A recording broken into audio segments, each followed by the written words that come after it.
Hello, Probable Causation listeners. Before we get started today, I want to encourage you to support the show on Patreon. For just $5 or $10 per month, you get access to exclusive bonus content, such as interviews with book authors, hosted by David Isle, and bonus segments with the scholars I interview on the show, talking about their background and life as a researcher. Plus, you'll know that your contributions help keep the show running, something for which the entire team is grateful. To subscribe, go to patreon.com/probablecausation. There's also a link on our website. Thank you in advance for your support. Now on to today's show.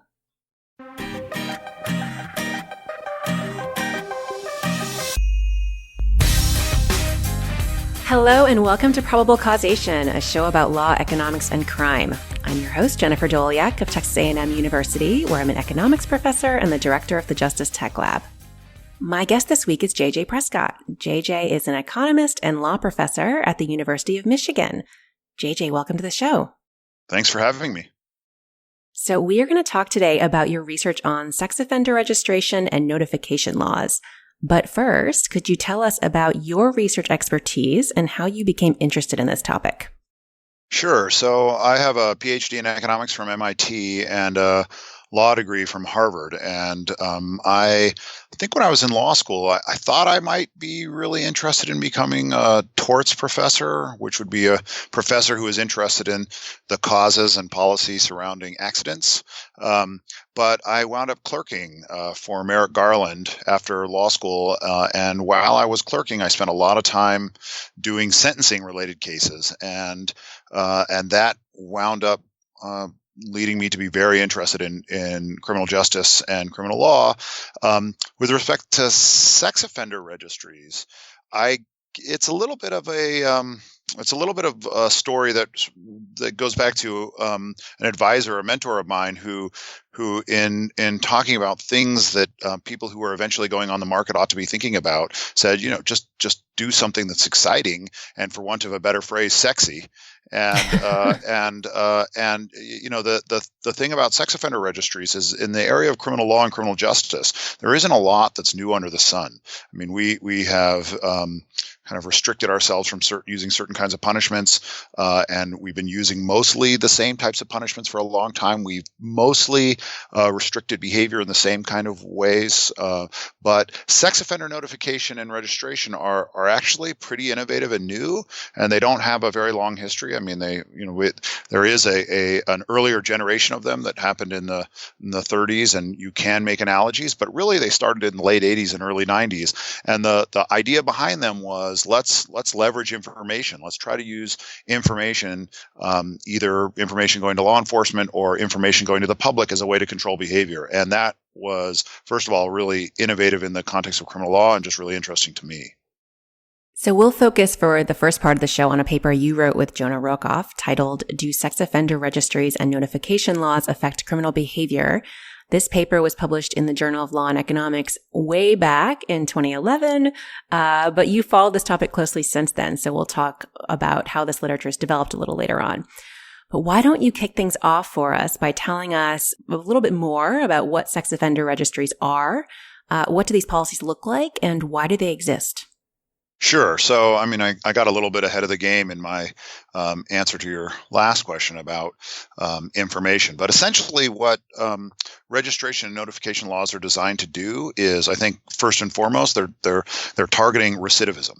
So the inspiration behind them, which goes back to some of the earliest cases or surprising, terrifying, aggravating newspaper articles about recidivist sex offenders and how we might have done something different. So imagine somebody who has committed a sex crime is released from prison. They've served their sentence, and there's some possibility that they will reoffend and commit another sex crime. What can we do other than committing them as if they are mentally ill. What can we do other than that to try to reduce the likelihood of their returning to crime? And one possibility is that we could let people know, either the police, just the police, who could then monitor released sex offenders. That usually goes under the name private registration or registration.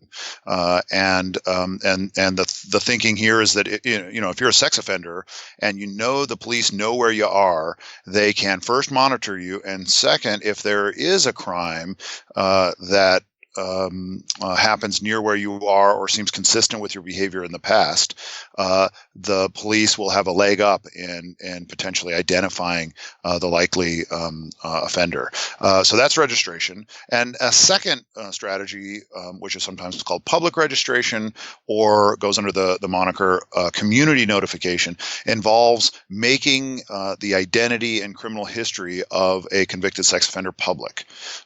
For those of you who are familiar with it, the most common way this is done today is through a web registry or an internet registry, where you can go on and type in your address and find out who has committed a crime near you. And this was designed really to have two effects. One, again, is to improve the likely quick apprehension of somebody who has reoffended, but also brings in the public to both monitor released sex offenders for signs of bad behavior, and also to allow the public to engage in precautionary behavior. So if you know that there's somebody who has been convicted of a crime in the past near you, you can change the way you behave, maybe interact with them differently, so that you are less at risk.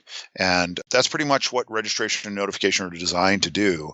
And really, it's a pretty innovative strategy, one that we might find a little bit of a cop out, because the police and law enforcement are essentially putting the burden on people to protect themselves. But of course, there's a natural, I think, psychological tendency to want to know this sort of information. So they've met with great success. Once the innovations happened, they pretty quickly spread throughout the U.S.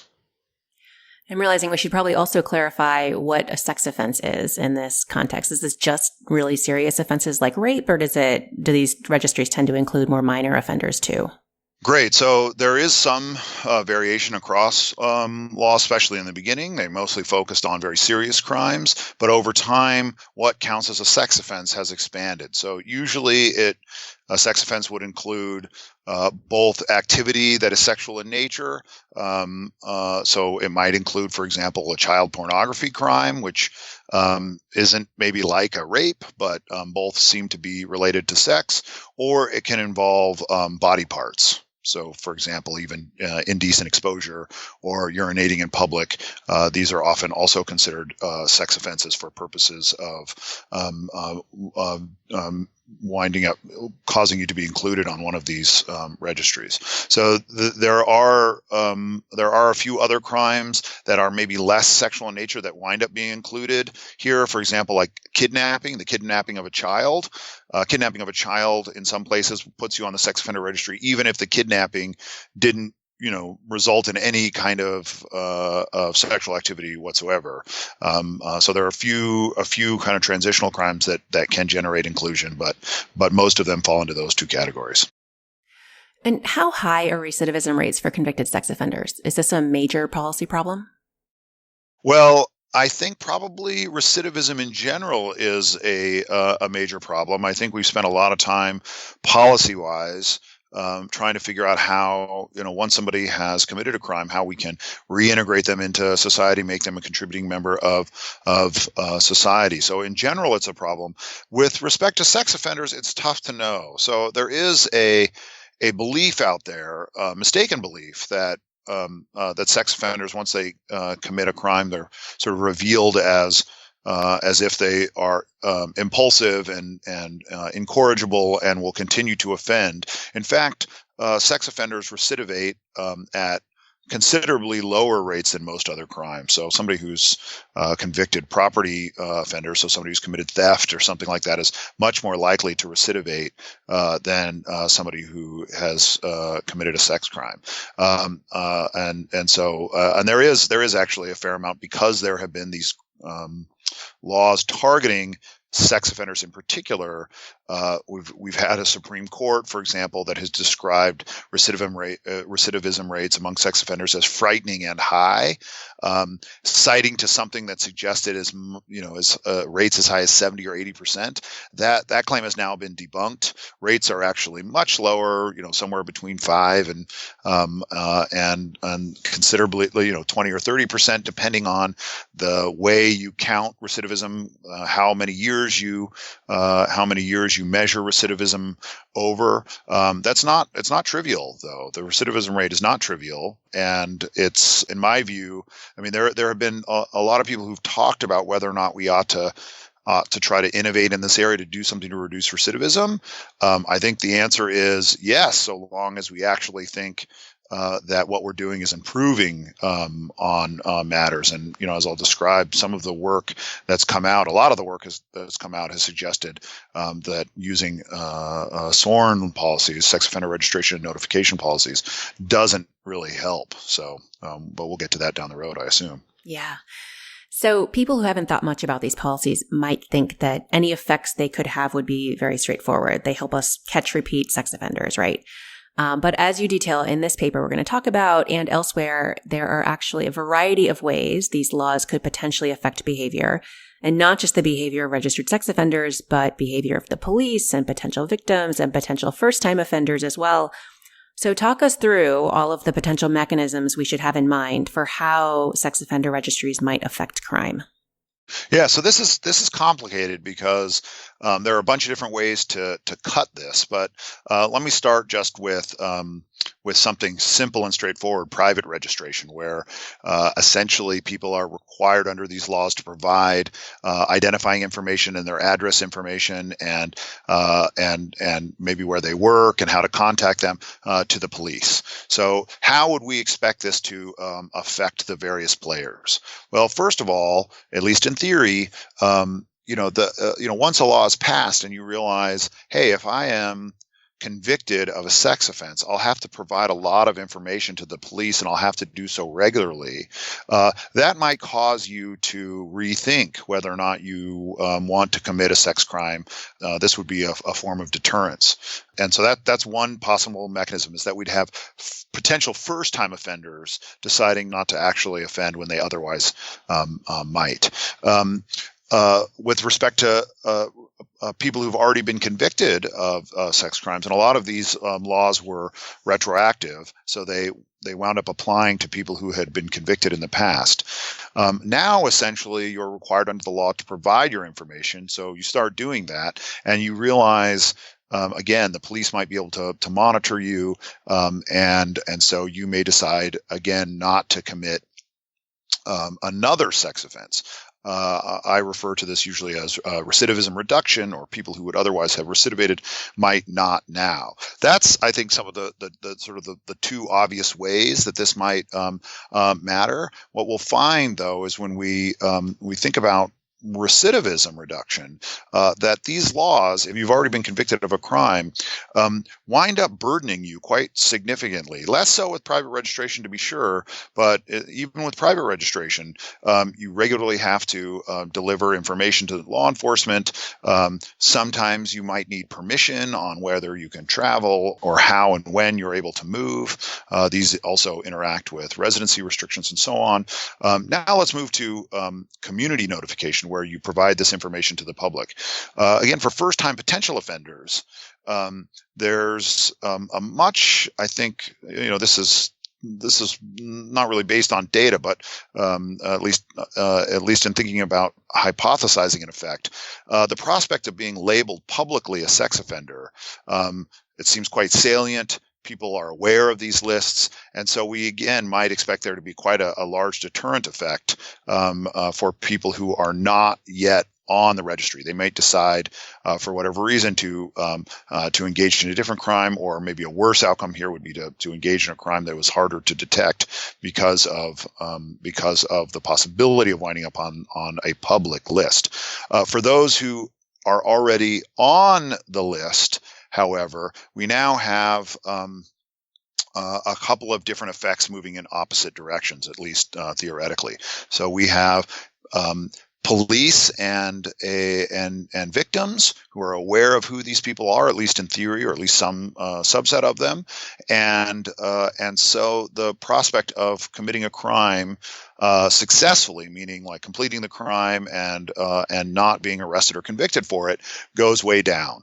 So there might be, again, a recidivism reducing effect because the laws essentially work as they are supposed to.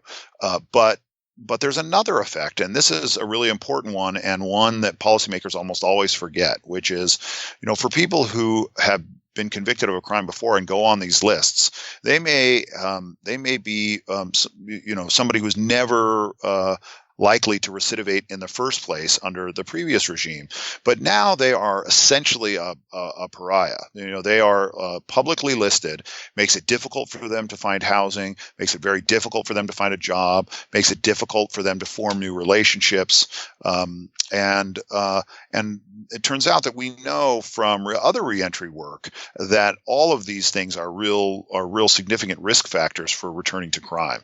So on the one hand, we have public notification or community notification leading to a higher likelihood of getting caught if you reconvict, at least if you think that these laws work the way they should.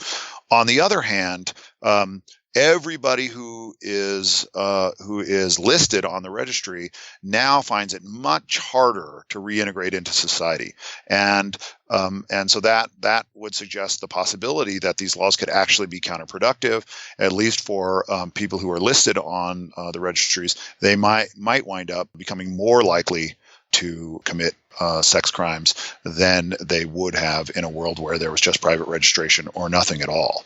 And you also mentioned other types of players here. So, of course, in order for notification and registration to work, you need to have the public and law enforcement using this information. So with private registration and with public notification, we have law enforcement who are aware of where sex offenders are, can keep a closer eye on them. Presumably, they do some of that in some systems where there's more active involvement of police. They do sort of checks. They show up and find out whether or not anything looks unusual at someone's house.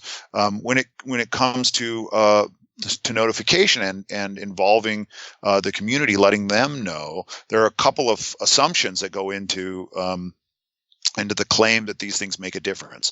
The first is that people know about and use these registries, these public registries, and that seems to be a true assumption. So a lot of people know about them. A fair number of people check them.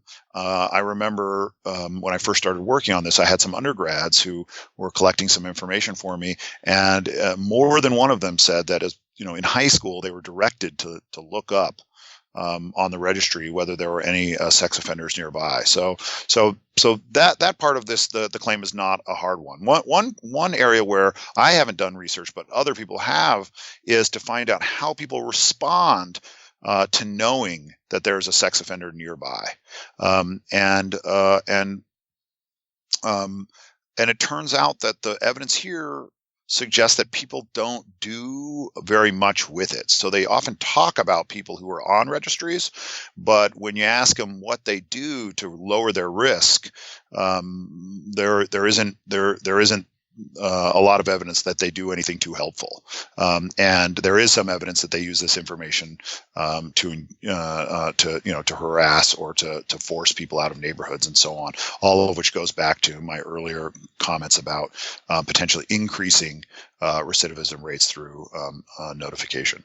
And I when it comes to notification, we're going to have some neighborhoods that have listed offenders in those neighborhoods. And one thing you might worry might happen is that if you live in a world where in your neighborhood you know that there are 2 or 3 convicted sex offenders, those might be the people you focus your attention on when you're worried about your kids or your family members, and that raises the possibility that listing somebody on a registry might distract from other potential risks. So one of the things we know from the sex offender context is that a lot of people believe that sex offenses are really a stranger danger. So, somebody will jump out of the bushes, or there will be somebody who pulls up in a van and tries to take your child.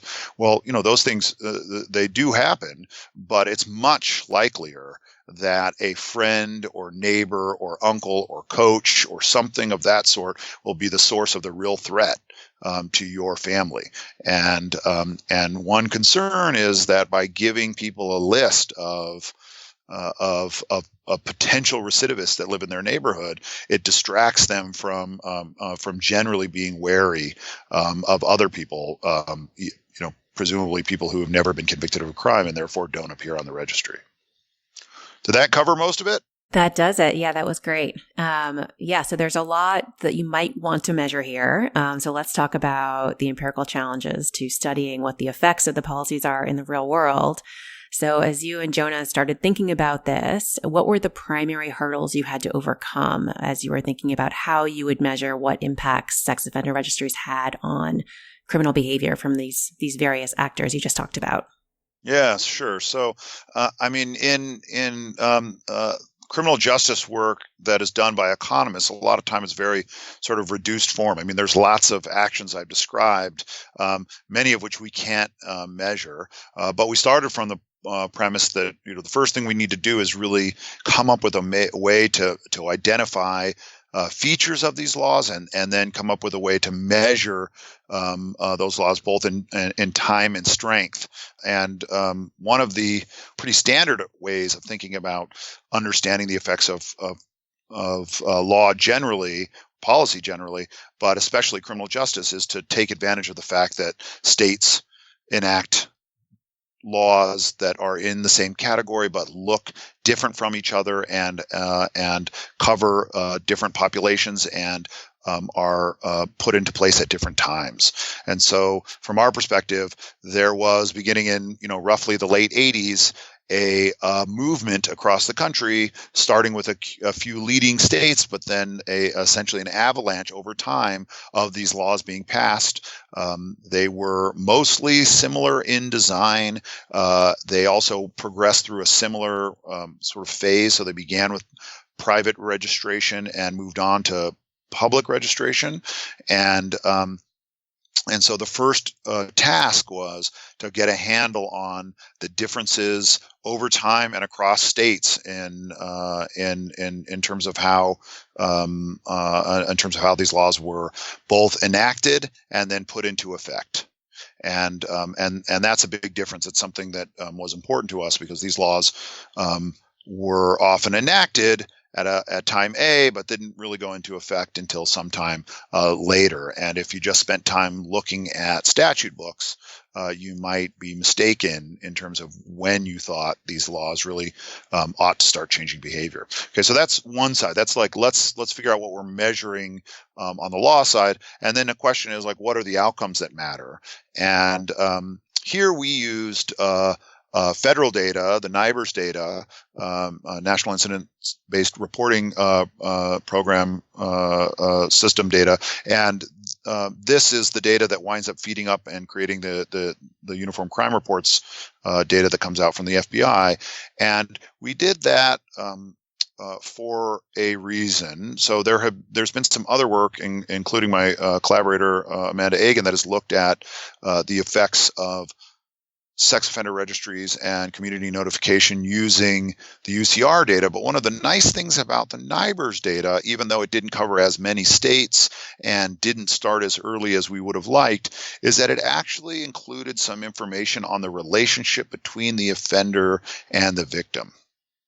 And that was important to us, both from a theoretical perspective, in terms of how these laws were supposed to work by revealing information to people who were actually in a position to use it, but also because it gave us another potential identification strategy that we were going to be able to kind of at least assume that certain types of relationships between offenders and victims, certain types of offenses, would not have been affected by registration and notification. So to give you an example there, we might think that a crime that occurs between parents and children was unlikely to be affected by SORN, at least when it comes registration notification, at least when it comes to recidivism reduction, because it seems pretty unlikely that within the nuclear family, a history of sex crime would not have already been known to the children in that family or other members of the family. So that's how we approach this.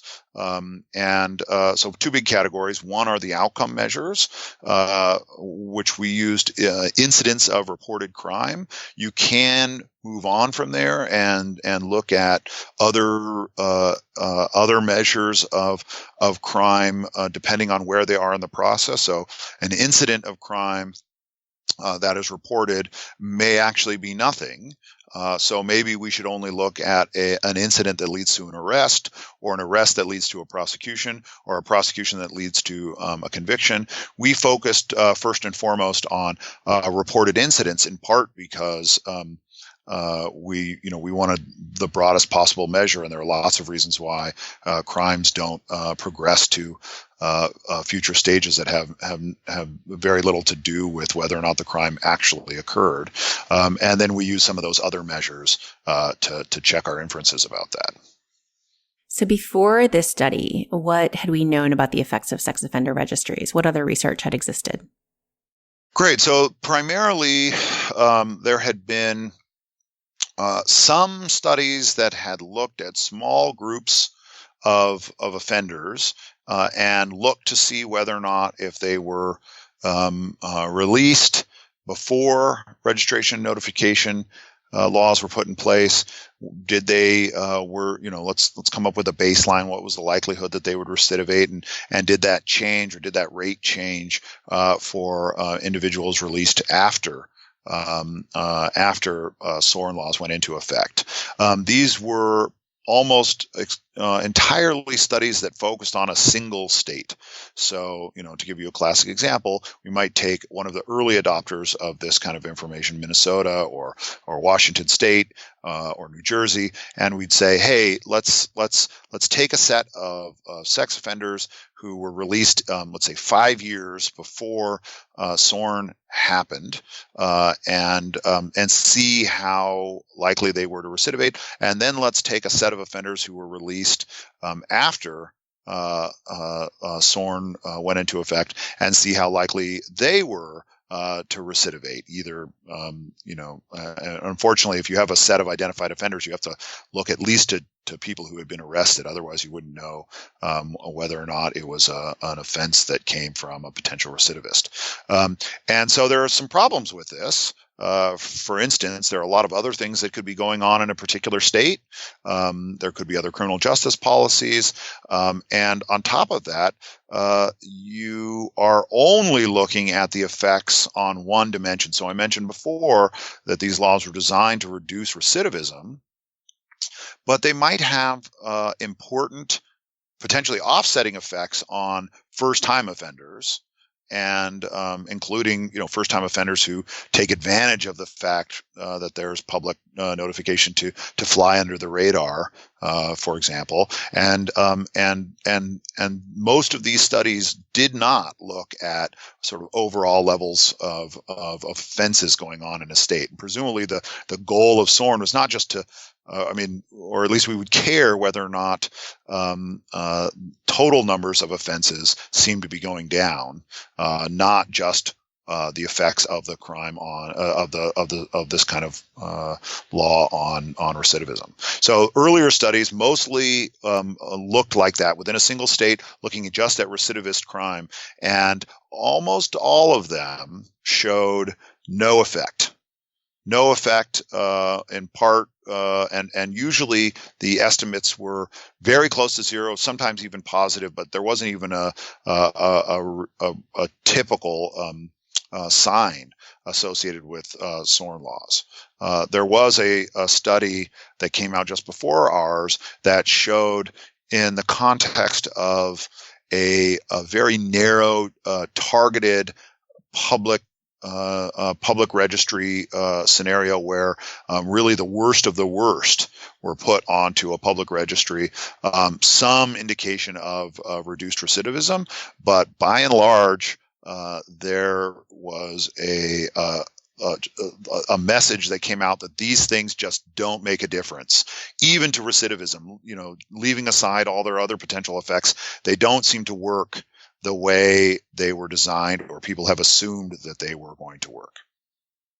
Okay, so in this paper, you're going to use this gradual rollout of these policies in a difference in differences framework, comparing trends in sex offenses in places where a sex offender registration policy goes into effect with trends in places where those policies change at different times.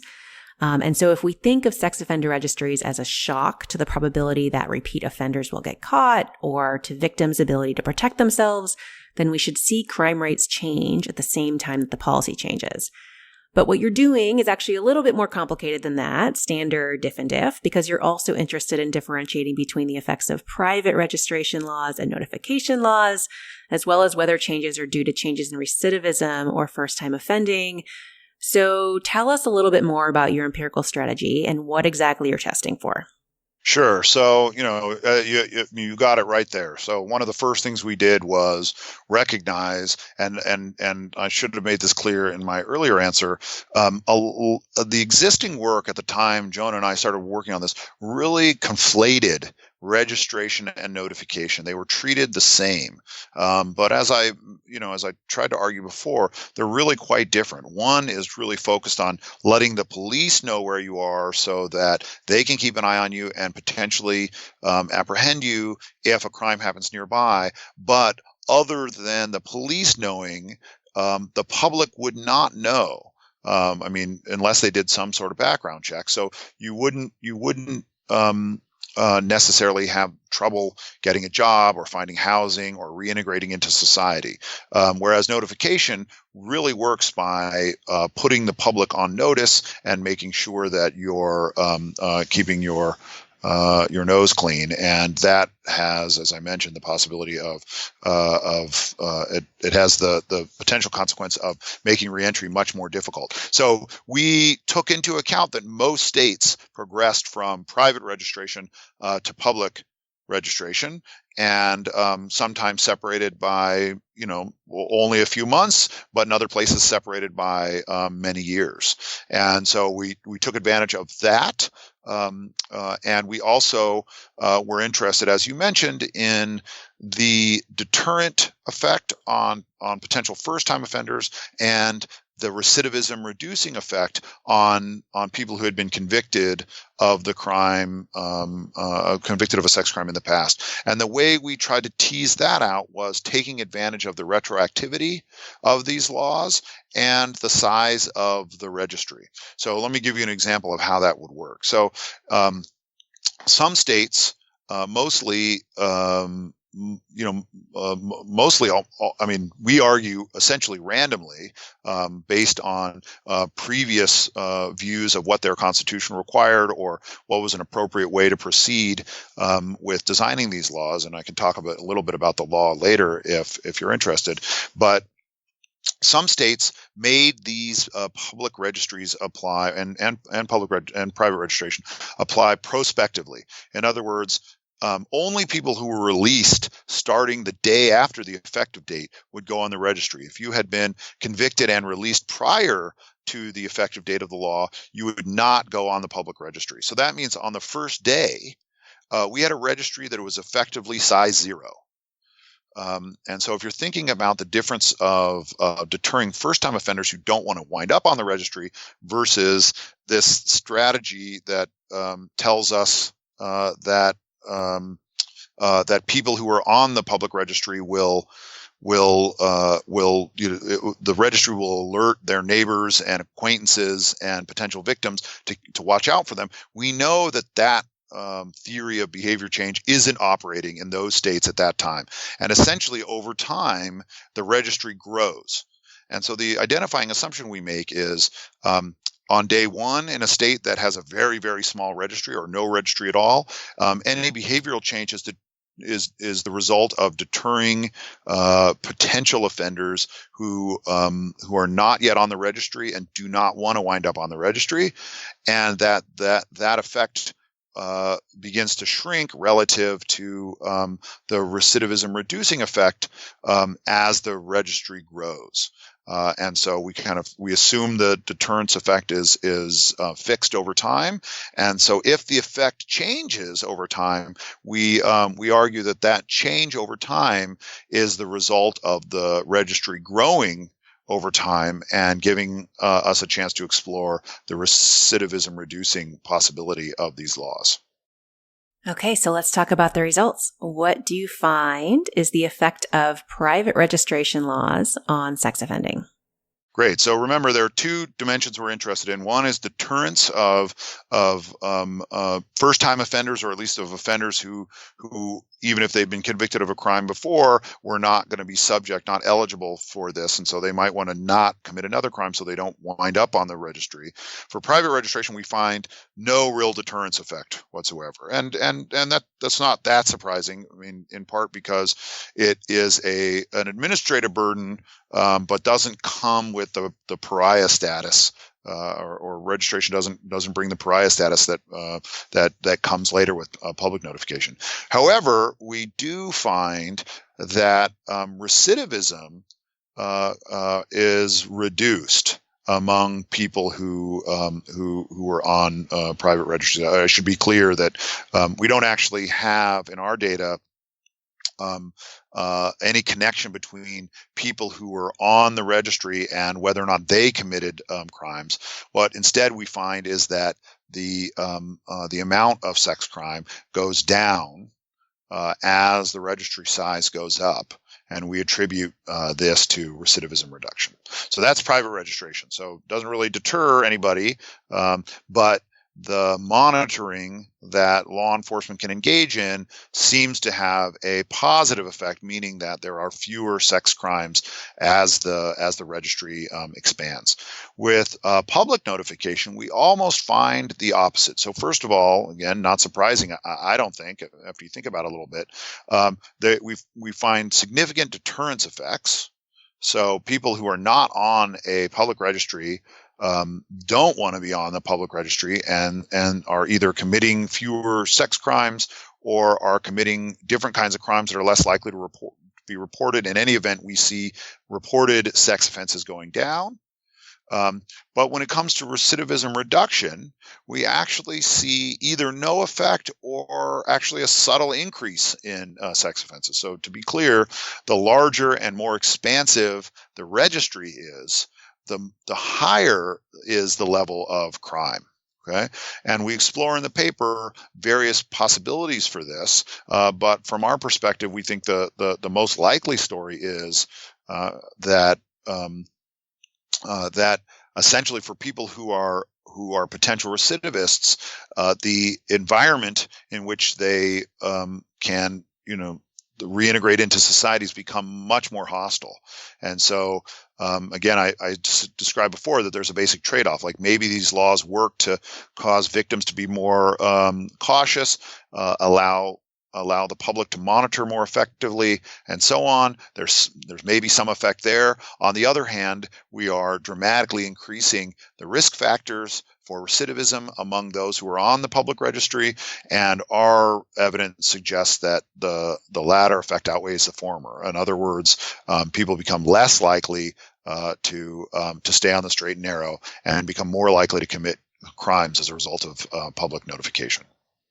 And then I think you also are able to look at the effects of these laws on who was victimized. Am I recalling that correctly? So that's right. What the relationship was to the offender? What do you find there?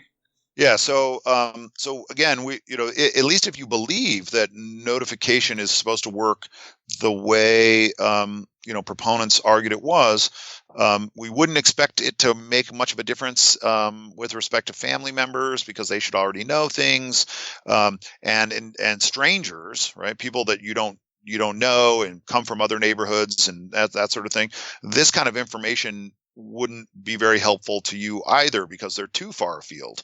In an ideal world, what you would do is learn about the people that are acquaintances, or maybe somebody you're thinking about going out on a date with, or somebody who lives in your neighborhood, or maybe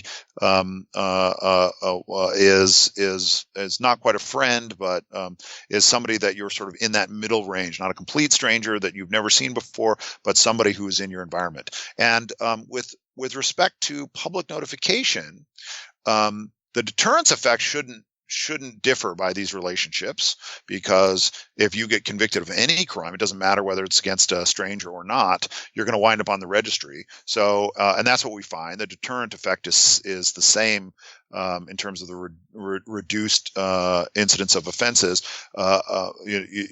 across different types of relationships.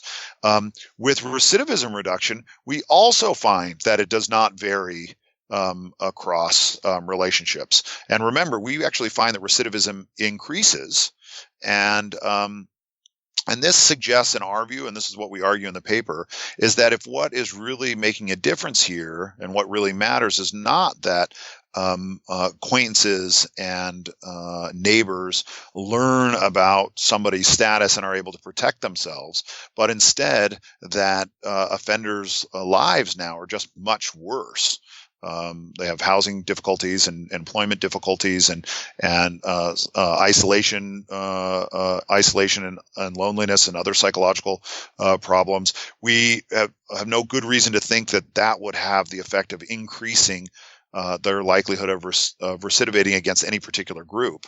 And that's what we see, sort of an equal increase against all categories. So we have three categories: so really close, in the strike zone, and then people who are far afield, strangers. And we see roughly similar results across. Now, that we don't find with private registration. In private registration, you'll remember that we didn't find any deterrent effect, but we did find some evidence of recidivism reduction.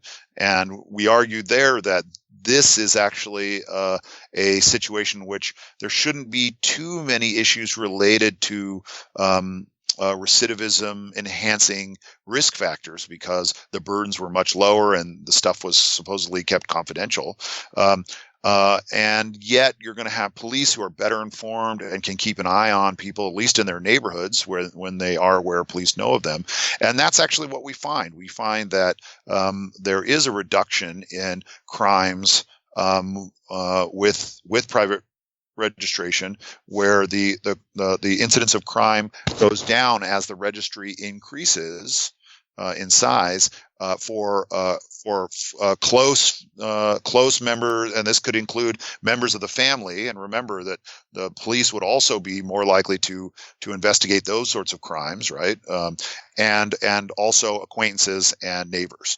But we don't find any reduction in crime with respect to strangers, and that makes sense, because the police having this information would probably be unable to really interfere with or monitor people when they're away from their neighborhoods or around victims who would constitute strangers. And so we interpret that as all consistent with our earlier view that private registration, works to reduce recidivism, but public notification, although it does as a threat serve to deter first-time offenders, it winds up exacerbating recidivism, doesn't work the way we think it will, and this comes out of the fact that we don't see it operating to improve even the relative situation of acquaintances and neighbors versus other potential victims.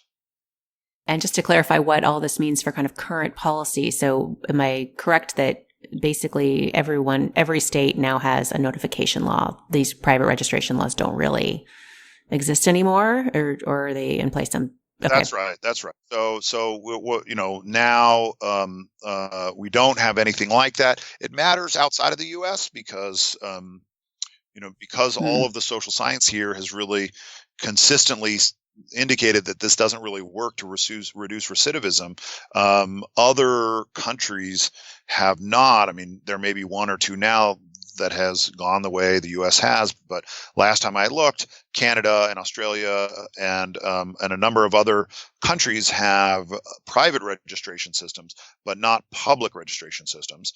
And so, this evidence would suggest they ought to stop there. or at least, Yeah. on from there. We know it has a ton of costs, both to offenders and their families, but also to law enforcement, to kind of keep people constantly registered, despite the burdens on them of doing this.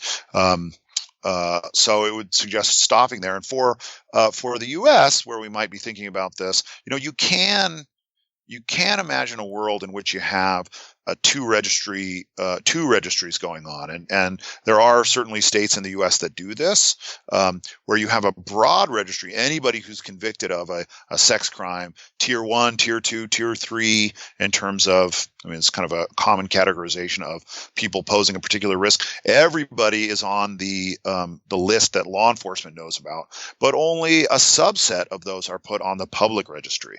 And if we take into account our work, and also the paper I mentioned before, Do and Dunne, that finds some evidence of recidivism reduction when you really target public notification on the worst of the worst.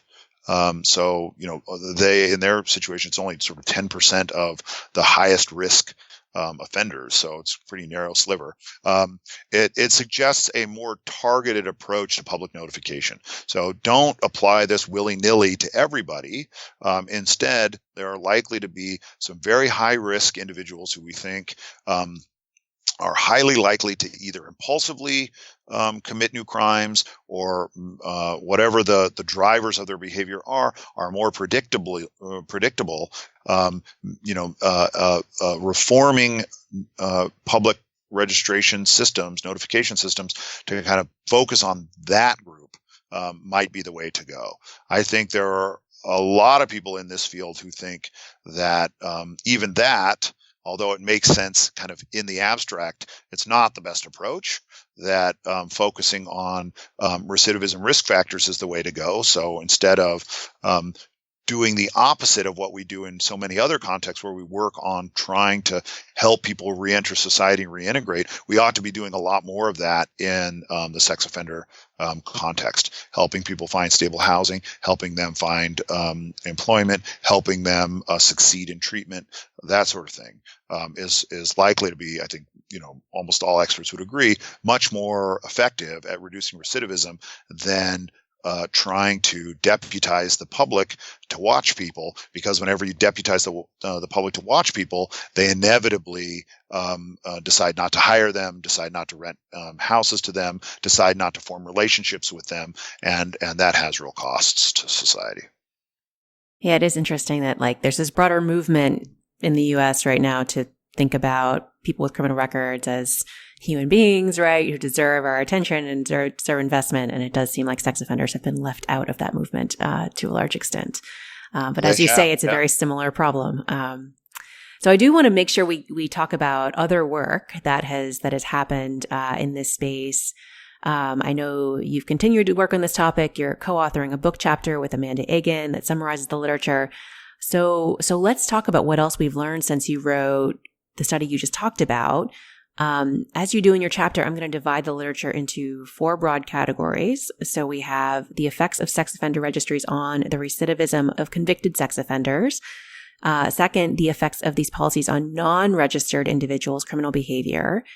Third, the effects on the geography of where sex offenses occur and the victims who are targeted. And fourth, the effects of failure to register offenses. So these are offenses that are basically created by the existence of these registries. So whether whether the fact that a sex offender does not register with authorities actually tells us anything about their public safety risk. So let's go through these categories one by one. First, what else have we learned about the effects of sex offender registries on the recidivism of convicted sex offenders?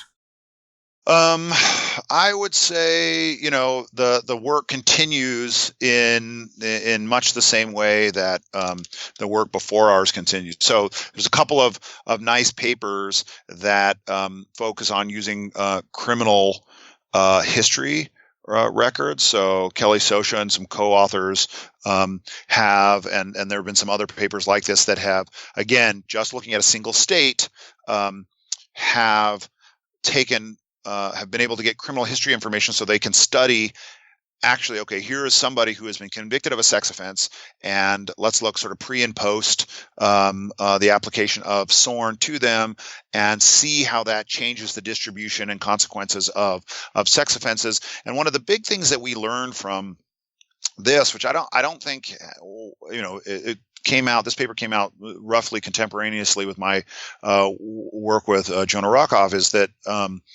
that most sex offenses, as many as 95% of sex offenses, are committed by first-time offenders. And so if you're spending a lot of time trying to reduce the number of sex offenses by focusing on recidivists, you're probably focused on the wrong thing. And I think it's interesting because in lots of spaces we think of crime being primarily committed by a small group of repeat criminals, and that doesn't appear to be the case in the context of sex offenses. Now, part of that may be because if people are convicted of sex offenses, they're going to go to prison for significantly longer than for a lot of crimes. But if we think that criminal records are the way we're going to be able to kind of differentiate people who are going to be on something like a registry or not, it's important to learn that like 95% of the crimes that will be convicted next year, for example, in New York, will be by people who do not have a record of having committed a sex offense in the past. So that's one big lesson I think that's come out more recently. I'd say there have been a number of studies, some that have kind of replicated cross-state stuff, like Amanda and I did in our papers. Looking at a set of 4 or 5 states. Some have done some work on juveniles and found similar types of stories coming out of them, that that recidivism reduction doesn't really happen here. There has been some additional work on deterrence and whether or not the enactment of these laws has reduced overall sex offenses. I'd say a lot of that work is either mostly finds that goes with the null hypothesis. There doesn't reject the null, so I'm not sure how much we've learned from that. Jillian Carr, there's a recent paper that uses changes in the length of registration as a way to identify the effects of registration on crime, and she also finds that there's not much going on here. So I'd say that even though our paper is 8 years old now, and since the first draft came out, even older, that the story has not changed. Other than this one paper that I mentioned, nobody has found any reliable positive consequences on recidivism for public notification. And when it comes to private registration, there really hasn't been a way to test it because it's mostly no longer a policy option in the U.S. It'd be interesting to try to do it in Canada or Australia or one of these places where private registration existed a lot longer, but that hasn't really been done. So let me move on to the effects on non-registered individuals' criminal behavior. There, I think, as I mentioned, there has been a little more work, and I'd say the jury is still out on that. We found some evidence that Jonah Rockoff and I found some evidence that it matters, but I think we just don't have enough, I think, work since then to really know whether that conclusion will stand the test of time.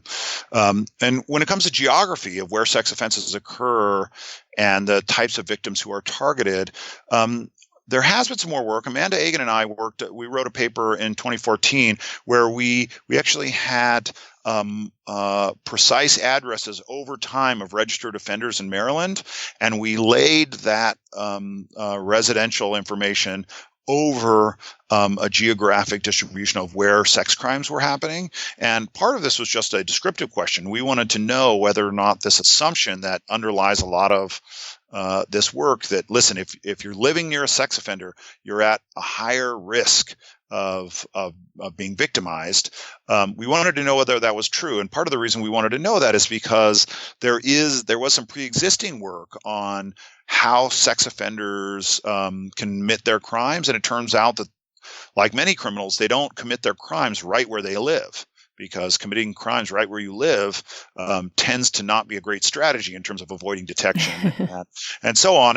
And so, there's a hypothesis that had come out about this. There's a donut, right? Like, people don't travel 5 hours, but they do travel a half an hour or an hour away to commit their crimes. And so if that were true, you'd have this really weird situation where you would actually prefer to live near sex offenders, because at least those sex offenders would not be committing crimes around you where you live, and so we wanted to test that. And indeed, what we found in Maryland is that victimization risk was actually lower the more registered sex offenders lived in a particular census block group. Now, there are potentially a lot of reasons why that might be true, and let me just give you one. Sex offenders, as I mentioned, if they're on a public registry, are socioeconomically going to be struggling. They may live in more disorganized neighborhoods that have fewer parks, fewer schools, fewer children generally.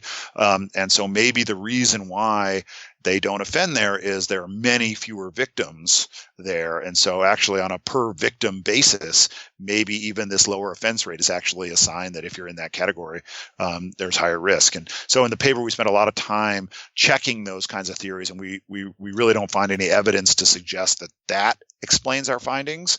So we wind up concluding that one of these assumptions that comes with this whole set of laws is that if you live near a sex offender, you are at more risk than somebody who lives in a neighborhood without a sex offender. And that turns out not to be true. We then checked to see whether or not that changed with the implementation of sex offender notification.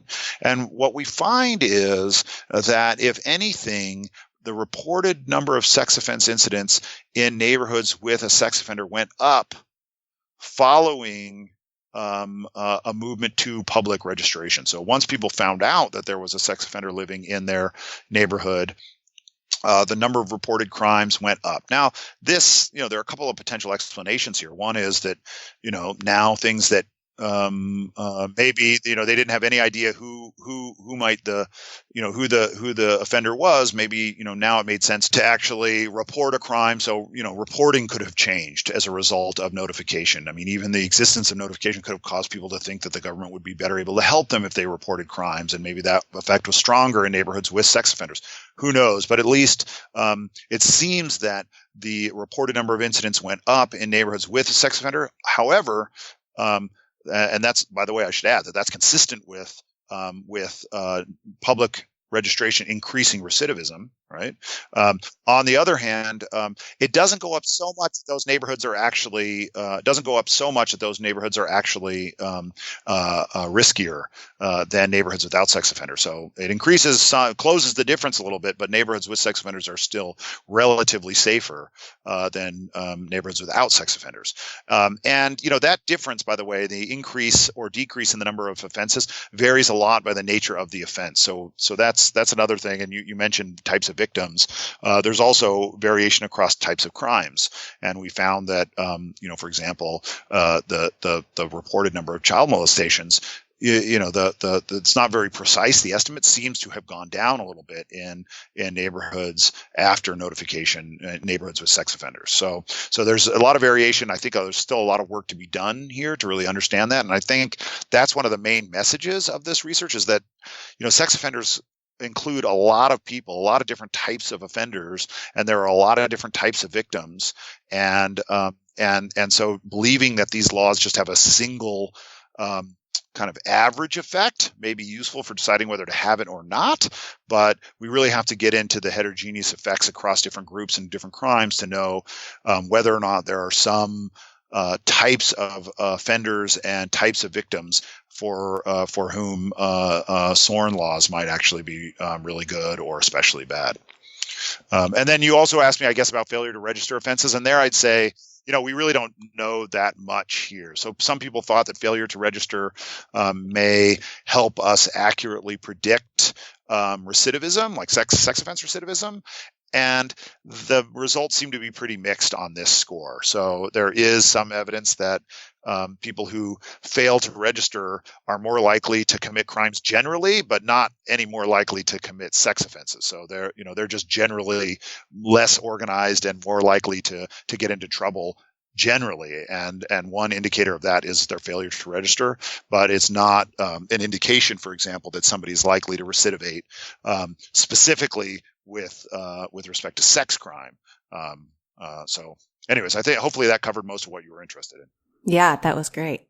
So putting all of this together, the results of your own work and these other studies that you just talked about, what are the policy implications here? When policymakers ask you whether sex offender registration and notification laws are worthwhile, what do you tell them? I tell them that even though it seems like common sense that finding out that there's a sex offender in your neighborhood, it seems like it's common sense that would be either helpful or at least not a bad thing.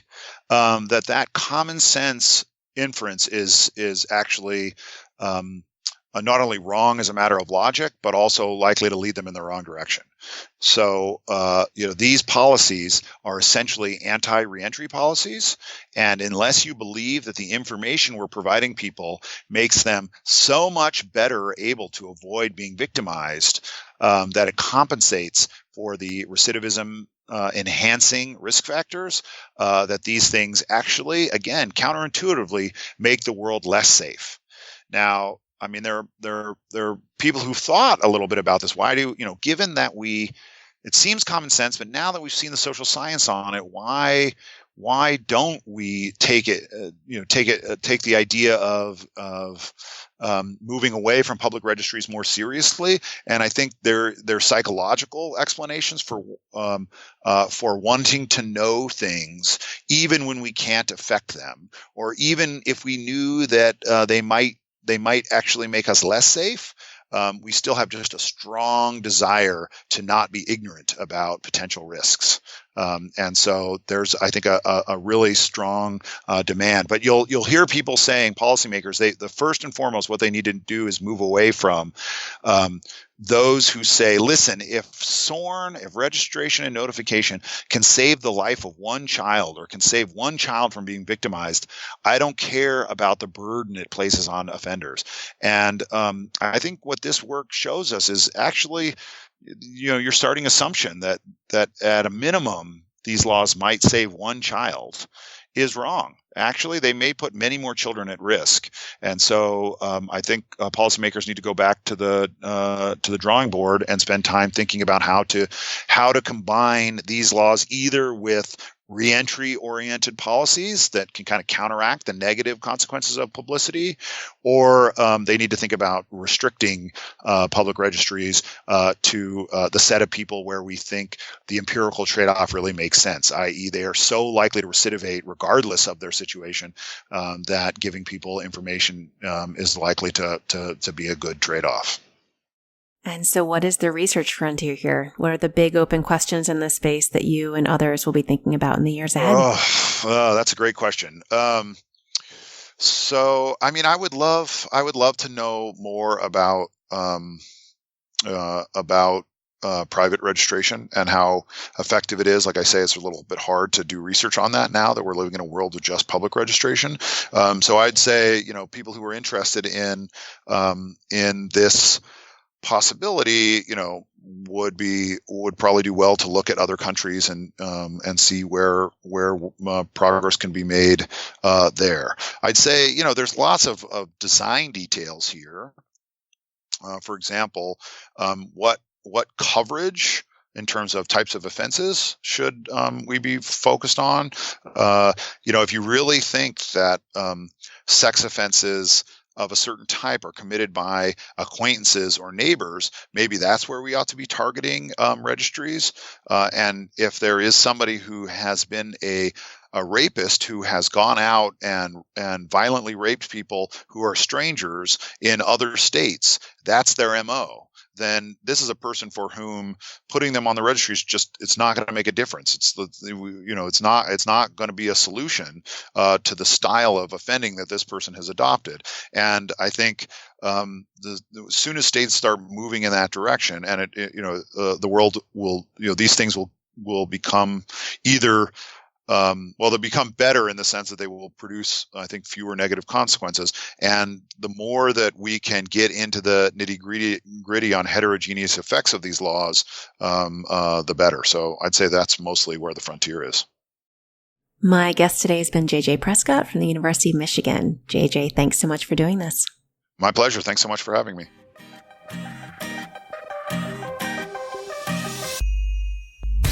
You can find links to all the research we discussed today on our website, probablecausation.com. You can also subscribe to the show there or wherever you get your podcasts to make sure you don't miss a single episode. Big thanks to Emergent Ventures for supporting the show, and thanks also to our Patreon subscribers. This show is listener supported, so if you enjoy the podcast, then please consider contributing via Patreon. You can find a link on our website. Our sound engineer is Carolyn Hockenberry, with production assistance from Elizabeth Pancotti. Our music is by Werner, and our logo is designed by Carrie Throckmorton. Thanks for listening, and I'll talk to you in 2 weeks.